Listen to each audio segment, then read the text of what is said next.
It's nice to meet you, man. Hey, And welcome to first time to Portland. I've been to Portland a bunch. My first time, KINK. Love it. Let's get this out of the way up top, because I know it's probably driving you insane as you travel across the country. And you pull into a new city and you look up at the marquee and it says, "The Cary Brothers." I didn't say it. Yeah, it's not you, right? You are Cary Brothers. I was born with the name Cary, actually Robert Cary Brothers. And I've been Cary Brothers my whole life, and it was no problem until I started playing music, and now it's just like, where's your brother? Where's the other brother? I'm like, yeah, the other brother's in the basement, locked away writing songs. Yeah. Like, what? No, they look at any member of the band. Is that your bro? Is that your brother? But it's kind of cool because, like, but to me, it's like, you know, if people know the name, as long as they know the name and they're buying the record and coming to the show, like if they're come to the show and ask me that question, whatever, I don't care. Like, and you know, you're not the only one. We talked to Jonathan Brooke a long time ago, and she said it haunts her too. She'll pull into town and look for the marquee that says Jonathan Brooks, you know, or John Brooks, which is even worse. So which one's pink, I guess, is what we're talking about here. So let's talk about the new record. It's called "Who Are You?" Is this your first full-length album? Who You Are. Is it Who You Are? Oh, I'm sorry. Yeah, Who You Are. Dyslexia here.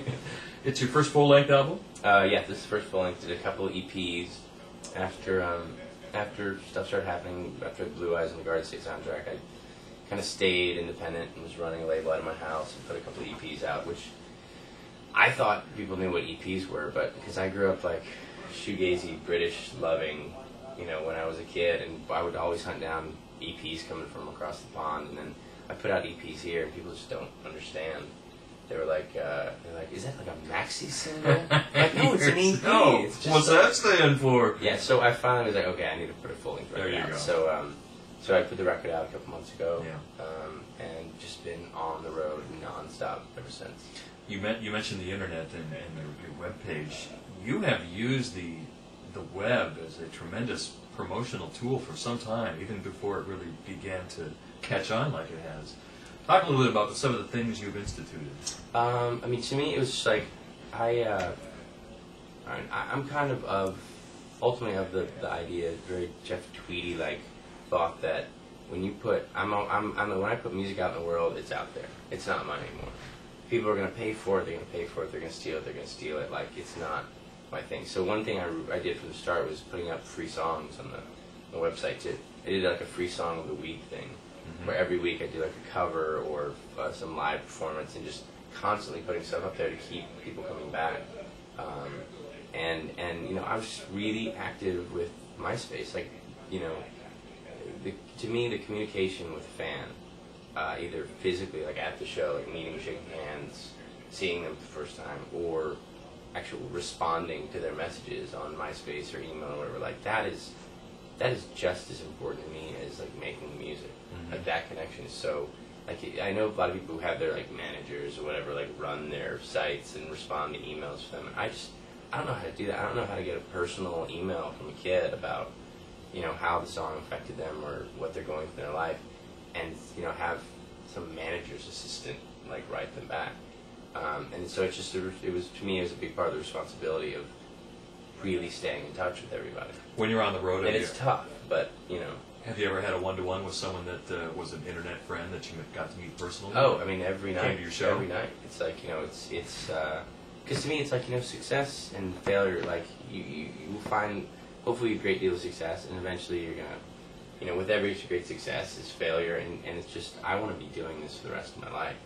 And the one thing that sticks, despite anything, despite record sales or anything else, is fans. And to me, the internet was just a way to really, like, one by one, you know, build fans, when I didn't have money for a big promotional, you know, push or any of that, when I was literally doing it out of my bedroom. And you can do a lot on a computer. And there are a lot of people, you know, I've kind of, I don't know if you've heard of William Fitzsimmons. He's kind of taken my reins, and William's a great songwriter. He's kind of doing what I was doing a few years ago, where he's like every single day, like responding to every single person. I can't do that as much anymore, just because the road doesn't really allow for it. But, you know, there's not Wi-Fi everywhere.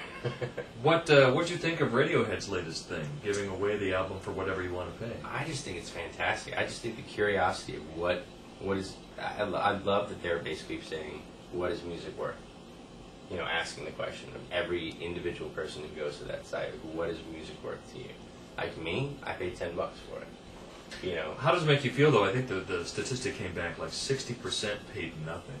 Yeah, well, I think that, but the average, I think when it averaged out, it was like $8.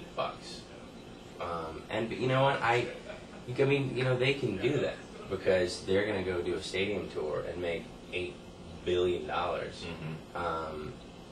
And so I don't think this.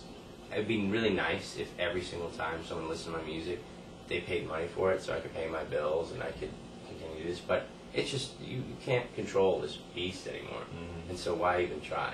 And so I like the idea of just putting music out there, and you know, we'll figure out another way to make money. I'll figure out another way to pay the rent. So you were on the Garden State soundtrack. Were you and Zach Braff buddies in college or something? Yeah, Zach. Well, I knew Zach in college at Northwestern. We weren't really close friends with him when he moved out to LA. You know, I was just starting to play at the Hotel Cafe down there and playing open mics around town, and he was, you know, he's waiting tables, and we could always drink for free at his restaurant after 2:30.